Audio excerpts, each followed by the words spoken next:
Токму така како што кажа Елена, веќе во овој дел од студиото јас сум подготвена со моите денешни гости да дискутираме на онаа тема која што ја најавивме уште од самиот почеток и уште сега сакам да кажам дека ќе ве вклучиме и вас доколку имате свој став, свој коментар, доколку сакате да споделите свое искуство околу она што го зборуваме. Неколку прашања поставени ќе бидат и до нашите гости, но ќе бидат поставени и до вас, драги гледачи, така што се она што го дискутирам со нив важи и за вас, па ве очекуваме до 12 часот и 30 минути да ни се јавите. Укинување на доделување на децата кај еден родител по развод. Заедничко родителство да биде правило, освен во некои исклучоци, нов систем за одредување и воведување алиментација, советувалишта за парови по постапка на развод, регулирање на постапките во центрите за социјална работа.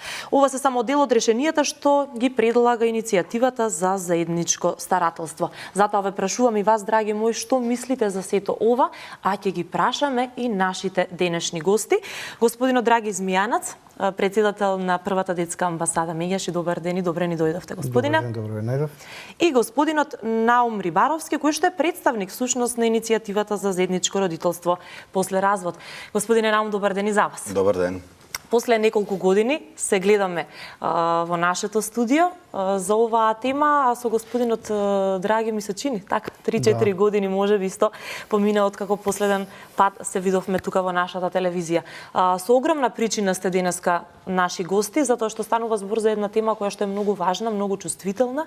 Кога станува збор за децата, сите ние го сакаме најдоброто и гледаме сите оние постапки кои што ние ги правиме, што помалку да се рефлектираат на дечињата и на нивниот понатамошен развој. Ајде да започнеме најпрво со оваа иницијатива, која што не само сега, веќе некое време наназад е доста актуелна. Господине Наум, ќе започнеме со вас. Па да, нашата иницијатива веќе влегува во својата 5-та година. Тогаш на почетокот, кога гостувавме тука, практично го објавивме почетокот. Објавивме што се случува и што сакаме да промениме. Во меѓувреме, овие години имавме доста активности, организиравме доста настани, дебати и така натаму. И последното нешто, значи последниот битен настан е последната расправа во Комисијата за труд и социјална политика во Собранието на Македонија. Ова беше втор пат како се расправа на оваа тема. Прв пат лани дискутиравме во мај 2018 година за потребата од воведување на заедничко родителство по развод. Едногласен заклучок на комисијата беше дека потребни се измени во законот за семејство во таа насока и тоа ни даде нас мотив. Тие предлог законски измени ги направивме сами, ги доставивме до Собранието и Собранието закажа и втора јавна расправа на која што се разгледува овие предлог промени. За жал или за среќа, кој како нели гледа на тоа и размислува, се повеќе луѓе решаваат да се разведат и да не бидат повеќе во брак. Многу причини, нели, за да се случи сето тоа, нема да навлегуваме, но она што можеме со сигурност да го кажеме дека дечињата се тука кои што можеби најмногу трпат во такви ситуации. До сега најчесто детето нели остануваше со мајката или многу повеќе со мајката како еден од родителите, многу поретко во случаевите со таткото.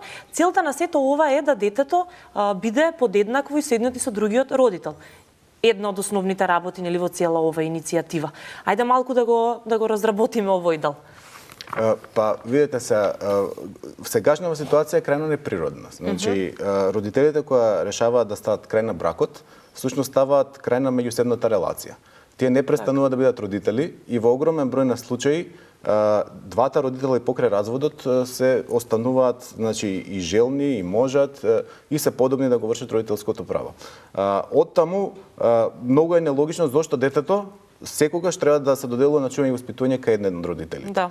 Со тоа практично се создава, како да кажам, арена каде што родителите се гладиатори. Тие мора да се борат меѓу себе кој од нив ќе остане родител со полн капацитет, затоа што тоа што следува за другиот родител е неколку дена гледање на децата во месецот. Така. Сега, најчесто за викенд или нешто така, нели? Да, вообичаено секој втор викенд и по неколку сати во текот на неделата. Така се грото од решенијата. Сега, она што сакав да кажам е дека во ситуација кога двајцата родители сакаат, можат и се подобни да го вршат родителското право, тоа мора да им се овозможи. Нема потреба родителите веќе да навлегуваат во меѓусебна војна. Практично многу сегашни војни, многу сегашни случаи ќе престанат. Ние она што сакаме да го постигнеме е да се ова практично сега што се случува го свртиме наопаку, да се створи ситуација каде што родителите ќе можат да се договорат. Ова што го зборев претходно, нели, за примарен и секундарен родител, има еден начин да се избегне во сегашна ситуација, тоа е кога родителите се договорат поинаку. Меѓутоа, во огромен број на случаи разводите завршуваат без договор. Според истражувањето на Народниот правобранител, околу 2/3 од разводите се тоа, значи тоа вклучува огромен број на деца. Зашто не може да се постигне сега договор? Причината е проста, родителите немаат еднаква стартна основа. Односно, во ситуација кога родителите ќе навлезат во конфликт, тој родител што знае дека ќе остане примарен родител, нема интерес да се договара, туку случајот го пушта низ институциите, каде што е предвидливо какво отприлика ќе биде решението за видување на другиот родител. Сега, практично ние она што сакаме е да се задржи предвидливоста, меѓутоа да биде поинаква. Практично да знаат луѓето дека доколку нели нема некоја причина поради која не може да остваруваат заеднички родителско право, дека тоа ќе им биде овозможено. Затоа во нашиот предлог закон ставивме изричита одредба дека заедничкото родителство ќе важи за сите случаи, освен случаи спомнати во еден член од законот. Тоа се тие исклучоци и се работи за родители кои што не сакат или не можат заеднички да го вршат родителското право, се работи за родители кои што се неподобни, например осудени за семејно насилство, зависници, со такви душевни болести кои што не овозможуваат да се врши заедничко родителско право, родители на деца до 3 годишна возраст, каде што не може да се врши од биолошки причини заедничко родителство, мајката е многу попотребна во тие години, и последна ситуација е ситуација кога родители го имаат добиено тоа право, меѓутоа не го користат од неоправдани причини. Значи не ги земаат децата, не се грижат за нив и така натаму. Во тој случај треба да се признае реалноста дека нема заедничко вршење на родителско право. Така. Господине Змејанац, вие ги дискутиравте сите овие можни измени, што ќе се прифати, се уште не се знае, но ги поддржувате. Каде е тука детето во оваа ситуација, за која што сите велиме дека е најважно? Зошто родителите дозволуваат нивните несогласувања, меѓусебни лични фрустрации и така натаму, да ги стават пред потребите и важноста на детето? Пред да почнеме со емисијата, ви поставив едно прашање. Дали имате функционален брак? Ни рековте да.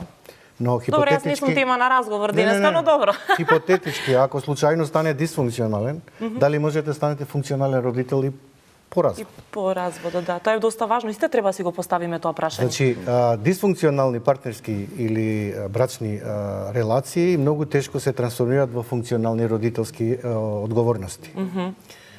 Она што морам да нагласам по не знам кој пат, дека престанок на бракот не значи престанок на родителство, и тоа мора да го разберат сите родители кои свесно влегле во брачна заедница.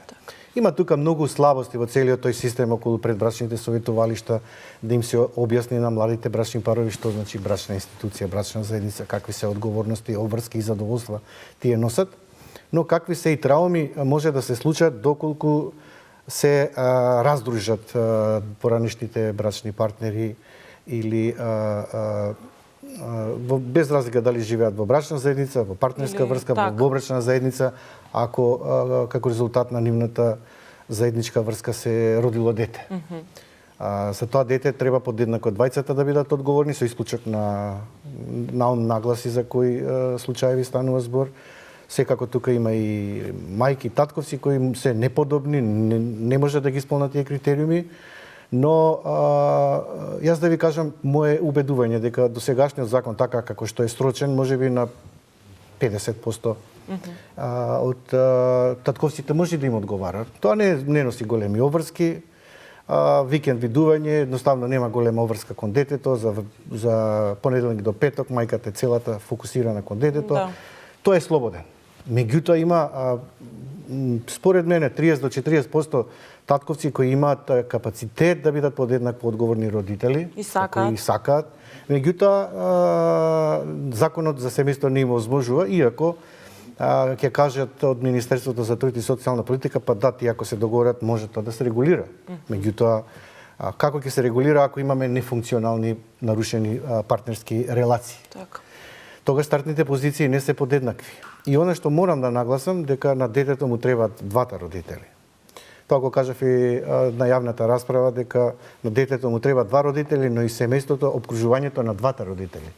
Значи со исклучувањето на едниот родител се исклучува и дискриминира целото семејство на едниот родител и обратно.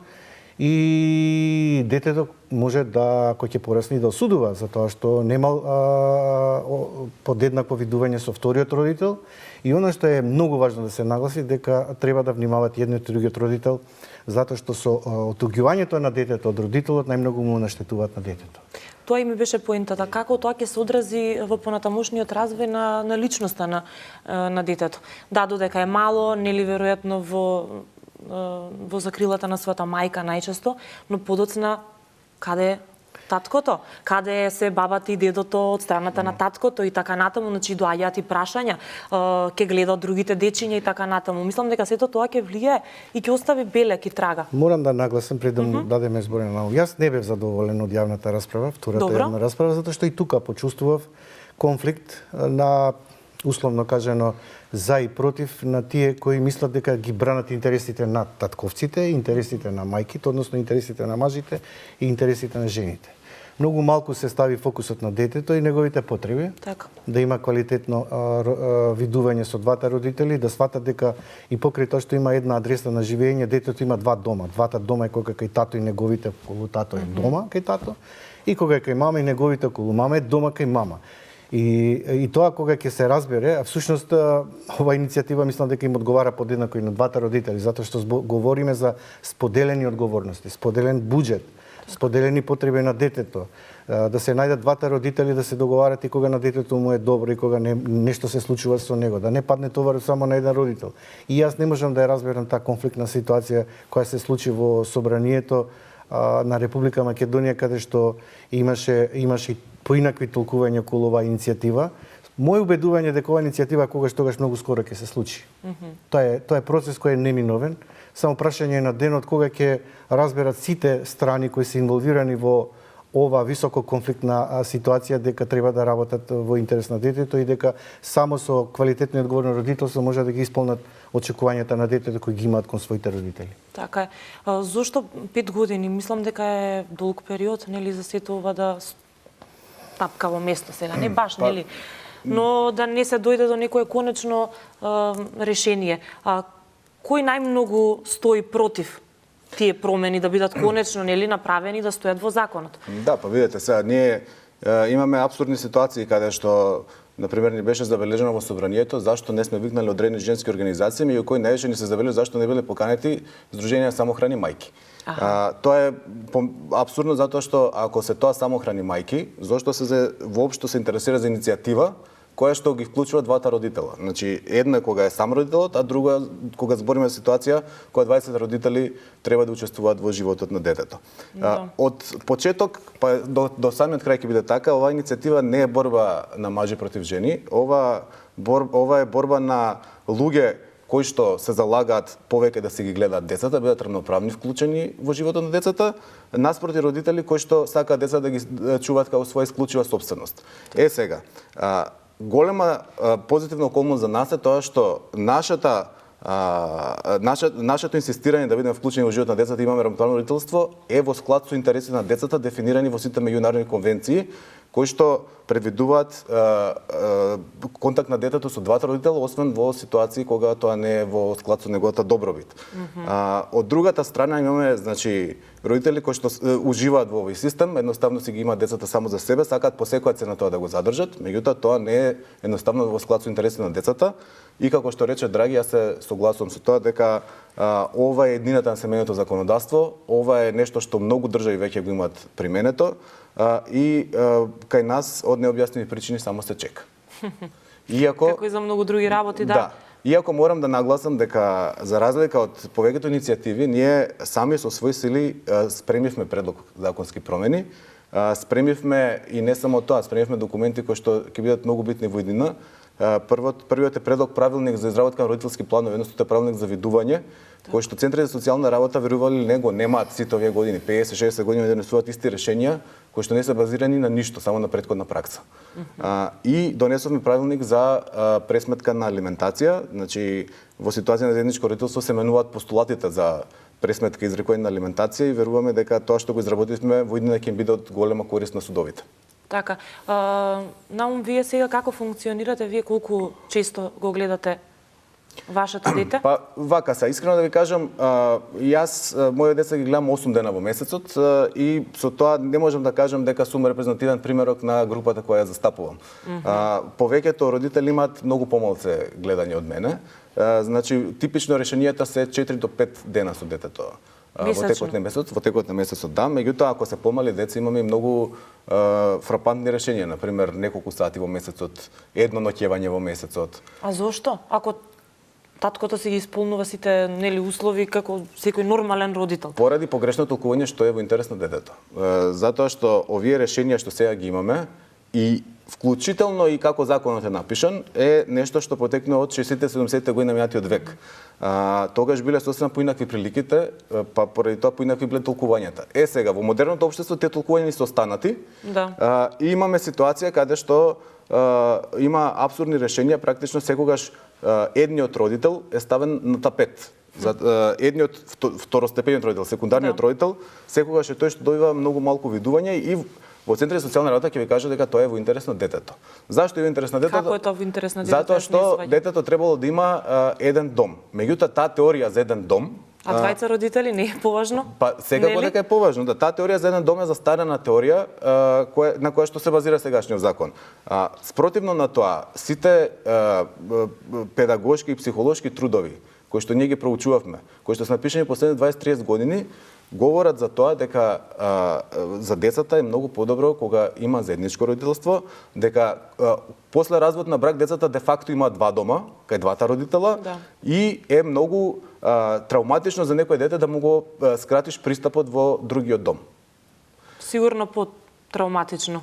Да, па видете се, има тука и друга една работа која што се коси со логиката околу теорија на еден дом. Значи, да, за децата е битно да имаат еден дом, меѓутоа и во ситуација кога семејството е цело, кога не се разведени родителите, децата не циркулираат во еден дом, ако ништо друго, поминуваат значено време кај бабата, кај дедото, кај тетката, кај било кој од блиските роднини. Така што тоа со еден дом едноставно више не држи, тоа е застарено и мислам дека во принцип психолозите тие што треба да зборат за тоа и психолозите го потврдуваат ова што го зборам. Так. Од развојна гледна точка на детето му требаат два родители. Квалитетни, посветени, одговорни и улогата која има мајката е незаменлива, не може таткото со ништо да ја надополни ако е тој единствен родител под било какви околности и исто на мајката да го замени таткото под било кои околности. Така да кога ќе ги разберат поранешните партнери овие потреби на детето и кога ќе сватат дека нивната соработка што повеќе детето травматично го доживее нивната разделба и не се чувства виновно за тоа што се случило, дури тие комуницираат коректно во негово присуство, толку повеќе детето разводот нема да го свати травматично и нема да остави последици под неговиот психофизички развој во подоснежната фаза. Ако навистина родителите си ги сакаат своите деца, а верувам дека ги сакаат, треба да ги надминат овие високо конфликтни ситуации и треба да се надминат и себе си и да го прифатат својот поранешен партнер како еднаков на себе родител, изначен во развојот на детето и само на тој начин можеме оваа благородна иницијатива да биде од полза и за едните родители, за другите родители, а најмногу за децата. За децата, така. Ги покануваме уште еднаш нашите гледачи да ни се јават и да го споделат своето искуство. Дали вие сте за заедничко родителство после развод или пак сметате дека треба да биде онака како што е сега? Сите ваши искуства слободно можете да ги споделите со нас, без разлика дали се ваши лични или на ваши блиски, роднини, пријатели. Баш сакаме да слушнемете какви се искуства има во нашата земја, која сум сигурна дека вие секојдневно слушате и најразлични приказни, дознавате за најразлични ситуации, колку и да се трудиме нели да одиме напред и да ги избришеме оние предрасуди кои што се во нашето општество или дискриминација по било каков основ, но тука ете го и машкиот родител дискриминиран. По неколку наврати. Да, морам малце да ви исправам, значи точно е дека повеќето голем мнозинство од секундарните родители се татковци. Најчесто. Да, најчесто, да. Меѓутоа, јас овде представувам, да речеме, и мајки кои што се во наша ситуација, кои што се секундарни родители и кои што ги имаат истите проблеми како и ние. Да. Затоа, кога се збори за сегашната ситуација, преферираме да збориме за примарен и секундарен родител, не за мајка и за татко. Добро, да, не мора по... Да, и намерно сакаме да нагласиме дека, како што каже Драги, ова е борба за правата на детето, ова не е борба татковци против мајки, мажи против жени. Така. Добро. Ајде малку да позборуваме за децата од ваше искуство. Може да наведеме и некој пример каде што негативно се одразува кога двајцата родители нели се конфликтни меѓу себе. Па психолозите ќе кажат добре да имате емисија и со нив дека анксиозно се создава депресија, повлекување по подоснежни години, користење на психотропски супстанции, алкохолизам. Да, утре имаме една таква тема и задутре. И висока доза на гнев, би рекол, и агресија кон она што му се случува, затоа што родителите не успеале да го трансформираат дисфункционалниот партнерски однос во функционален родителски и не разбираат, можеби не сите, секако, дека само со коректен однос и взаимно почитување и прифаќање, всушност му даваат на детето позитивен фидбек, пример, дека ако го почитуваш поранешниот партнер, односно таткото на твоето дете и обратно, ако таткото е почитува поранешната партнерка, односно мајката на твоето дете, детето може само да добие најмногу. Еве, сега јас ќе кажам дека двата дома навистина не исклучуваат кохезија, соработка, ниту пак има страв да едниот влијае на другиот, напротив, со споделено и заедничко родителство се помага и на едниот партнер, поранешен и на другиот, најмногу на детето да си има комуникација со целото семејство и од страна на таткото и од страната на мајката, ќе гради другарувања и кај таткото, татковиот дом и кај домот на мајката. Секако ќе има една адреса на живење, таква како што му е заведена, нема да го мена училиштето, но количеството на видување ќе биде приближно еднакво за да може да се почувствува и вториот родител еднакво важен како и првиот родител, без разлика дали ќе биде доверено на старателство кај мајката или кај таткото. Така. Имаме гледач, добар ден, кој ни се јавува?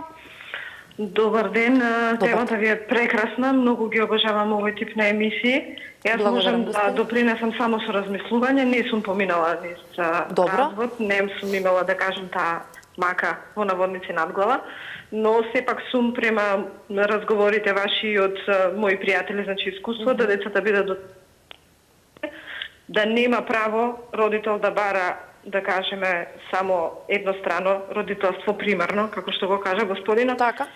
Децата не треба родителите да ги стават на кантар и да ги мерат, пошто и ние, исто како и децата, и ние возрастните поминуваме низ разни фази и нас многу пати ни е потребна помош, па потешко и се осудуваме да ја побараме. Јас мислам дека само на еден родител треба да биде доделено дете строго, доколку има психичко, не дај Боже и сексуално, значи злоставување, тогаш да биде. А инаку на секој дете му треба и мајка и татко и сите родители. Так. Ги поддржувам ваков тип на емисии. И би била заинтересирана за темата булинг во средна школа, доколку ако може да се наметне за разговарање некој ден. Благодарам многу. Одлично, господјо, ви благодарам, да. Одличен предлог, ќе го имам тоа в предвид веќе можеби следната недела, бидејќи за оваа недела се не е договорено и теми и гости, но како и да е одличен предлог од ваша страна. Ви благодарам. Искрено, во последно време ова се најчестите коментари што доаѓаат до мене, што ми е драго, што нели може би тие некои застарени размислувања, нели некаде таму 20-30 повеќе години наназад биле поактуелни. Ќе ве прашам за советувалиштата за парови по постапката за развод. Ајде малку за ова да позборуваме. Мислам дека е исто така многу важно, но само да видам дали имаме уште еден гледач. Имаме. Добар ден. Добар ден. Добар ден, господјо. Јас сум баба на две малолетни внуци. кои се останати 7 години без мајка. Баш ми е жал. Мајката за овие 7 години, осим првата година, што со сила ние ги носетме за да се гледаат. Значи, без разлика дали еднаш во неделата, еднаш во месецот, ние, значи, сте ги оставали и да спијат. Меѓутоа, мајката не ги сакаше. Децата денеска не сакаат да слушнат. Кога имам некој разговор, велејќи им дека им е мајка, не сакаат, нервозни се. После 7 години, она нема ни едно смоки купено, а камоли нешто за во школа. Девојчето е сега 16 години, детето е 11 години. Значи сум ги исчувала. Динар не е дала.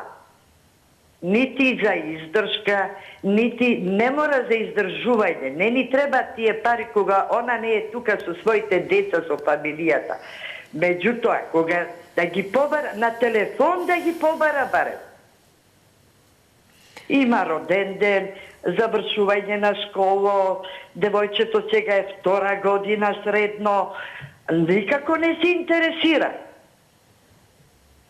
Што да кажам? Пред некој ден, пред 2 дена и спомнат, девојчето нервозна е, не сака да се лушне за неја.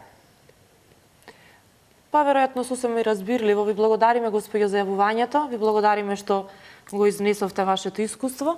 А има и вакви ситуации. Добро, сега ако е таква приказна како што ја слушнавме, тогаш имаме ситуација на незаинтересиран родител. Да. Во ситуација кога имаме незаинтересиран родител, тогаш ова што го збориме не се однесува на таков тип на родители. Едноставно, тоа се родители кои што не сакаат да вршат заедничко родителство.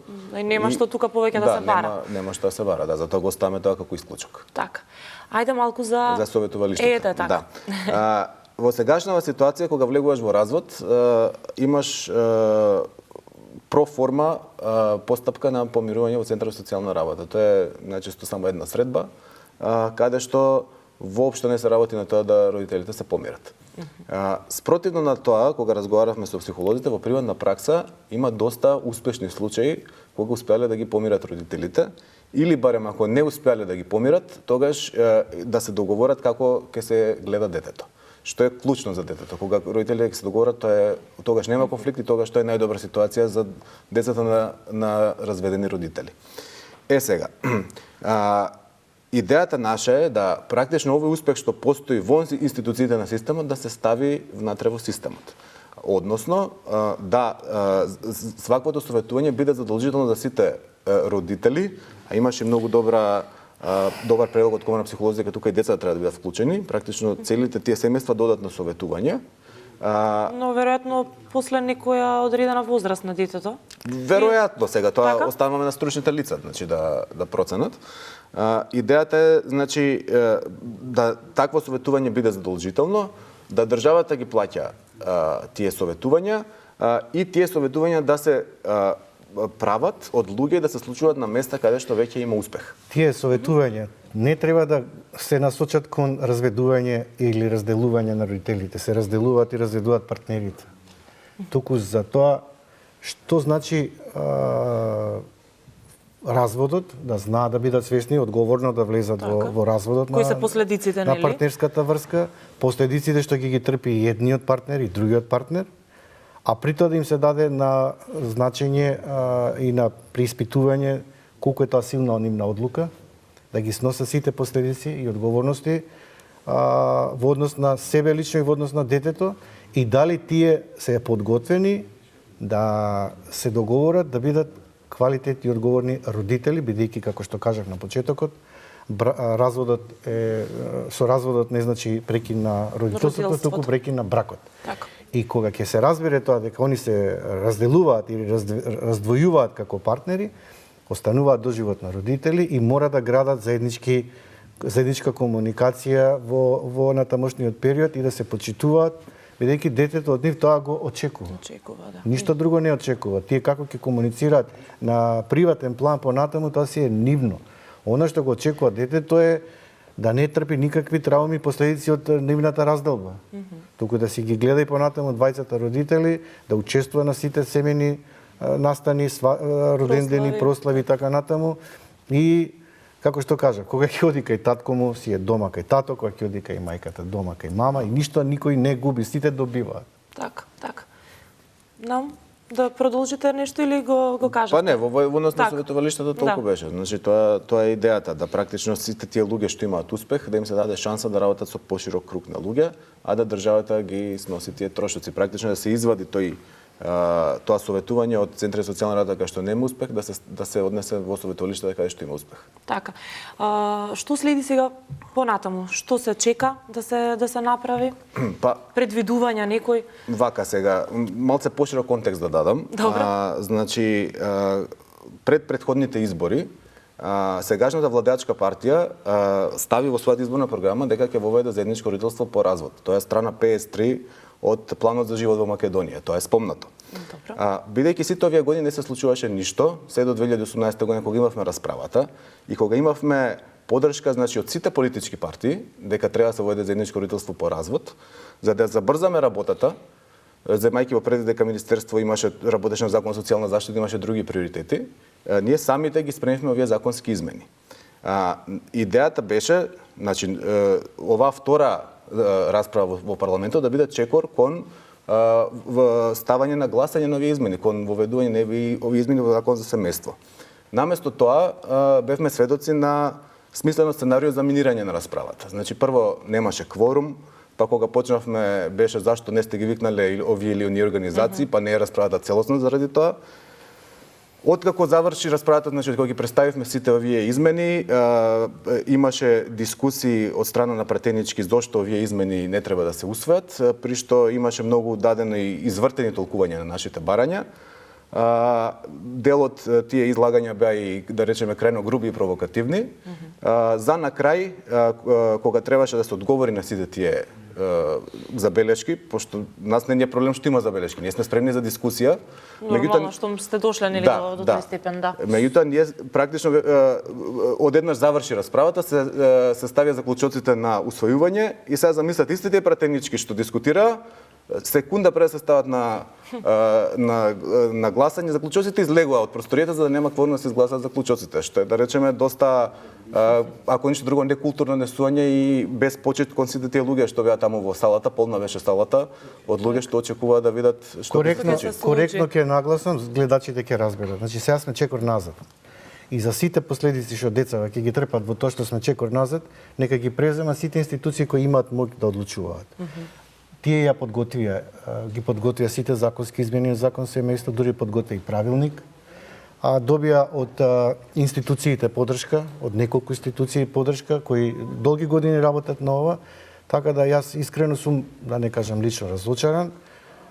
Се надевам дека ќе се преиспитаат сите тие кои во Комисијата за труд и социјална политика не партиципираа со аргументи, затоа што ниеден закон не е идеален. Ни овој закон ние што го предлагаме не е идеален, но овој нуди повеќе можности, детали во функција на заедничко одговорно родителство по развод, отколку претходниот закон. И тоа треба да ни биде кажано јасно и гласно и нема ние вие. Сите ние треба да бидеме во истата приказна за да излечеме максимум од сето ова. Додека се делиме на ние и вие, на две страни, мислам дека нема да најдеме решение и ќе продолжиме и понатаму на сметка на децата да трае ова недоразбирање меѓу двете страни, бидејќи за нас како детска амбасада меѓаш нема две страни, има само една страна. Само една, тоа е страната на детето. Таа ни е фокус од децата.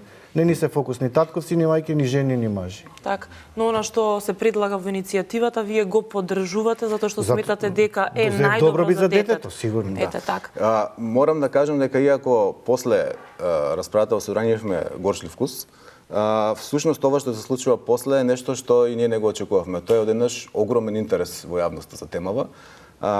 И доста нови луѓе ни се јавија, да речеме Facebook групата ни се зголеми значително. Се појавија луѓе кои што сите овие години има изгубено надеж дека ќе успеат нешто да направат. Сега гледаат светла точка во сето ова. Да, сега гледаат светла точка, едноставно мислат дека е дојдено времето за промени. Практично сега има документи врз кои може да се дискутира, не е само барања. и време институциите се свестат и го направат тоа што треба. Ќе го направат многу брзо. Само проблемот е кога и во кој состав. Кога точно, да.